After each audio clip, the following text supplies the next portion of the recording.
ఆయన చేతకాక పట్టుకున్నాడా? ఆయన శ్మశానంలో ఎందుకుంటాడో నీకు తెలీదా?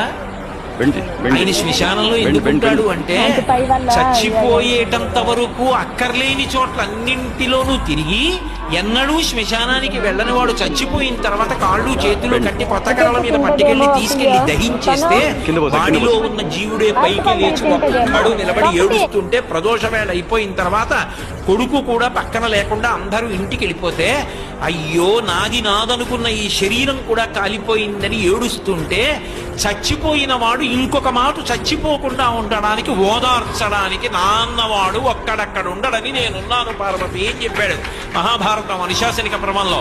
సభలో అంతమంది ఉంటే ఒక్కడు శివుని ఇల్లాలు అమ్మవారు వచ్చిందని అన్నవాడు లేడు.